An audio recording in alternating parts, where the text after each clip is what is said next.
Dari diskusi panjang tadi diikuti dari awal ya, ini masih masalah tentang penafsiran pasal, utamanya kewenangan jaksa untuk menyampaikan kasasi dalam hal penanganan perkara bebas murni pasal 24. Dengan menyamakan antara kasus korupsi dengan disampaikan bukan menyamakan, maksudnya dulu penjelasan antaranya dengan bicarakan itu jurisprudensi itu jurisprudensi yang bisa diterapkan juga untuk tindak pidana lain. nah itu artinya penyamakan itu korupsi, masa disamakan dengan dugaan berperkara itu jurisprudensi artinya kita menggunakan putusan pengadilan dengan perkara yang sama. Pas belajar namanya analogi, ngerti nggak? Justru Pak sendiri yang tidak paham tentang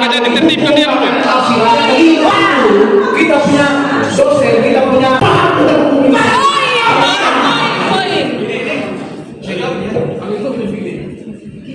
Saya sampaikan begini, Pak, kita harus saling menghargai.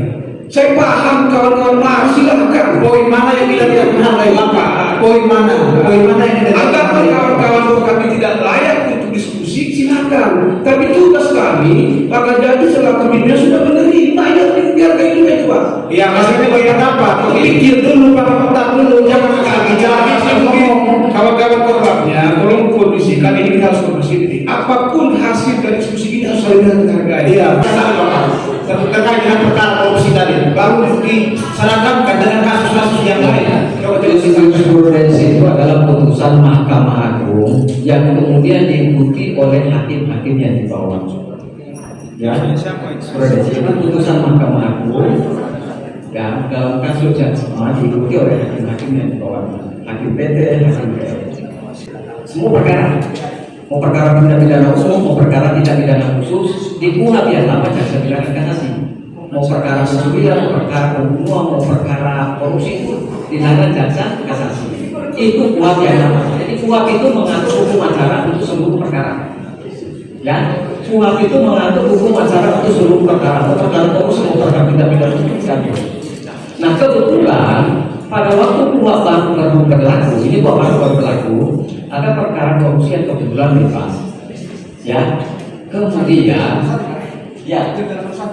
kemudian pada waktu itu jaksa melakukan kasasi oleh Mahkamah Agung, kasasinya diterima karena menurut Mahkamah Agung pembebasan yang tidak murni, saya berbagai macam pertimbangan dalam putusan itu, kasasi jaksa diterima ya di perkara korupsi. Nah atas dasar jurisprudensi ini kemudian banyak kasus-kasus yang lain itu boleh dikasasi. Dan itu praktis tahun 81 sampai tahun 2002 baru berlaku. Itu puluhan tahun deh.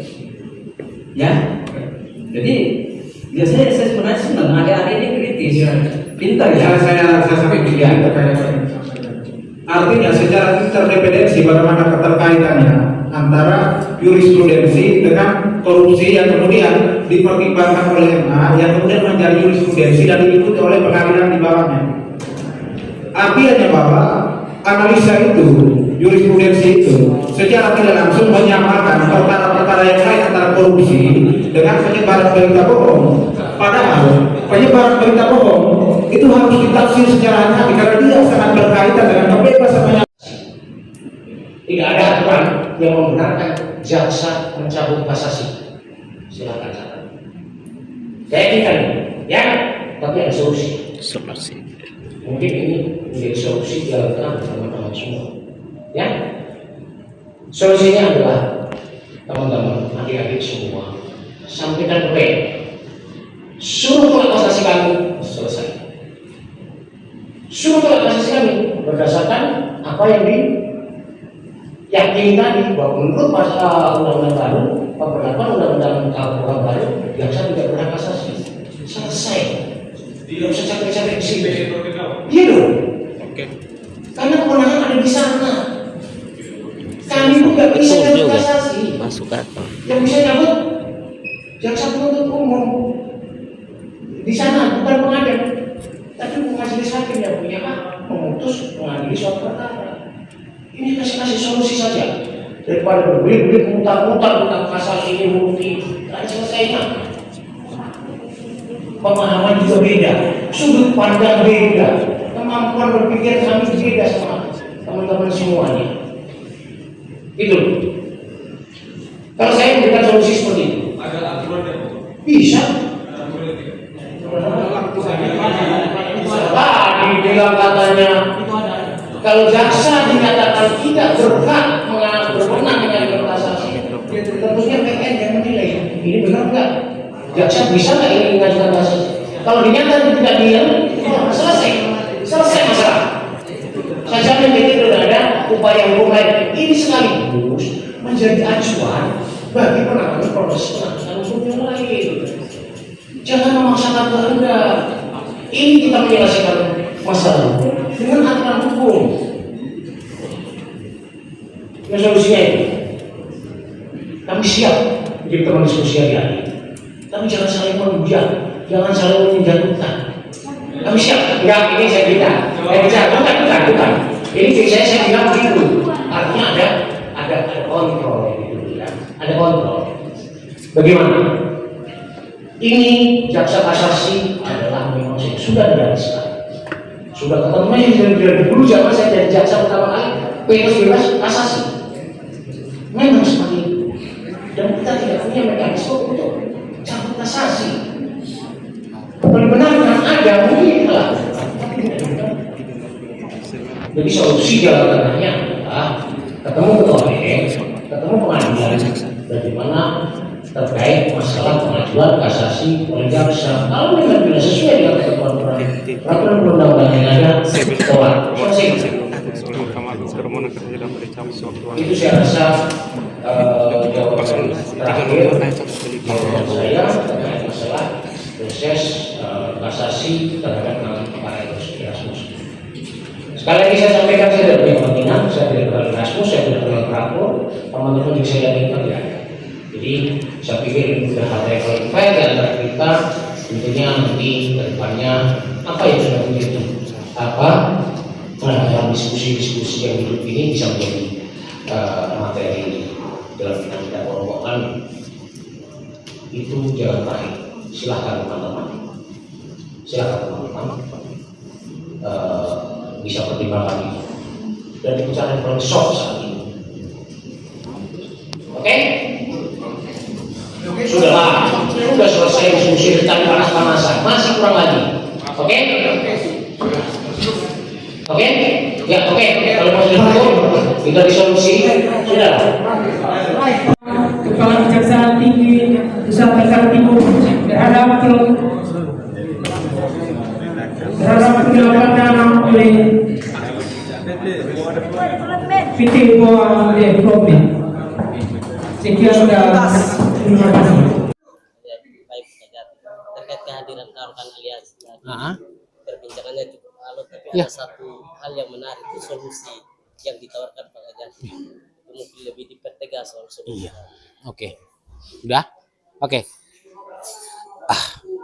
Dari diskusi panjang tadi diikuti dari awal ya. Ini masih masalah tentang penafsiran pasal. Utamanya kewenangan jaksa untuk menyampaikan kasasi dalam hal penanganan perkara bebas murni. Pasal 244. Ini kan jadi mundur lagi. Ini praktek hukum yang sudah berjalan selama ini jadi tidak nanti mundur lagi. Padahal KUHP-nya saja udah baru. Kita masih mau berdebat tentang hal-hal lama. Oke, karenanya makanya saya kasih solusi. Ini solusi yang soft, solusi yang sama-sama enak. Teman-teman aliansi dan mahasiswa juga bisa menerima dengan baik. Kami juga melaksanakan tugas kewenangan kami sesuai dengan ketentuan undang-undang yang ada.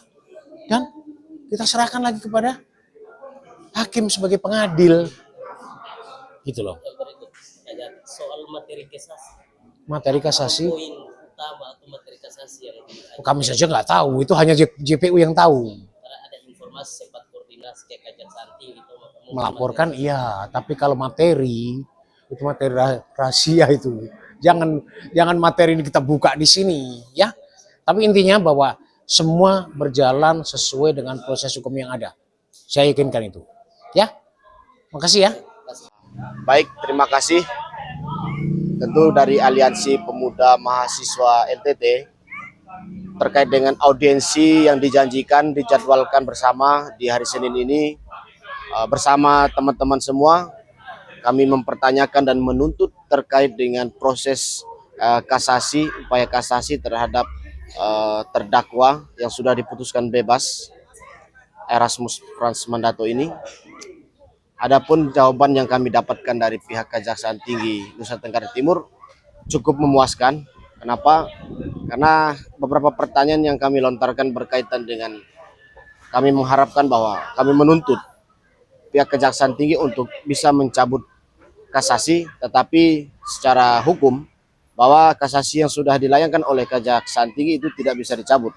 Itu pernyataan dari Kepala Kejaksaan Tinggi yang mengacu pada undang-undang.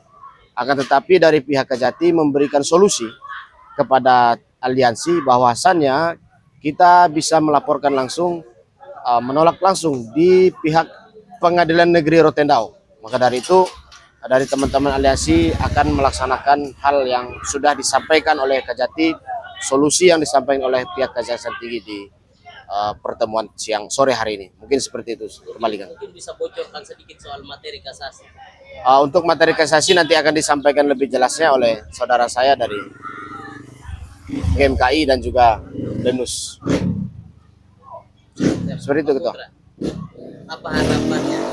Ya, sebenarnya kan harapan kita bahwa kejaksaan bisa mencabut dengan rentan waktu 14 hari ini, sebelum rentan waktu maksudnya. Tapi dari jawaban dari Pak Kejati bahwa kejaksaan ketika sudah mendaftarkan kasasi itu tidak bisa lagi mencabutnya. Tapi diberikan ruang terhadap PN untuk mempertimbangkan lagi apakah kasasi ini layak atau tidak. Kalau tidak layak sesuai dengan harapan kita, ya bisa dicabut. Jadi kita akan berjuang lagi untuk meminta PN agar kasasi ini tidak dilanjutkan, agar dicabut atau dibatalkan. Pak Korlap, kira-kira kapan akan bersurat atau mendatangi PN Rotendao? Baik, berkaitan dengan audiens kami tadi, perlu kami sampaikan bahwa proses kasasi sudah berlangsung, tapi kami masih menunggu prosesnya seperti apa. Kalau memang tidak memenuhi apa yang menjadi tuntutan kami, tentu dalam waktu dekat kami akan mendatangi kantor Kejaksaan Negeri Rotendao untuk menuntut apa yang menjadi tuntutan kami. Sekian. Dari macam solusi tuh bersurat kasasi lebih formal, lebih sesuai prosedur lagi. Betul ke Pengadilan Negeri Rotendao lebih tepatnya. Soal waktu belum. Waktu nanti kita akan rapat internal lagi Aliansi Mahasiswa Pemuda NTT untuk menentukan kapan dan pasti secepatnya sebelum proses kasasi ini bisa terlaksanakan gitu.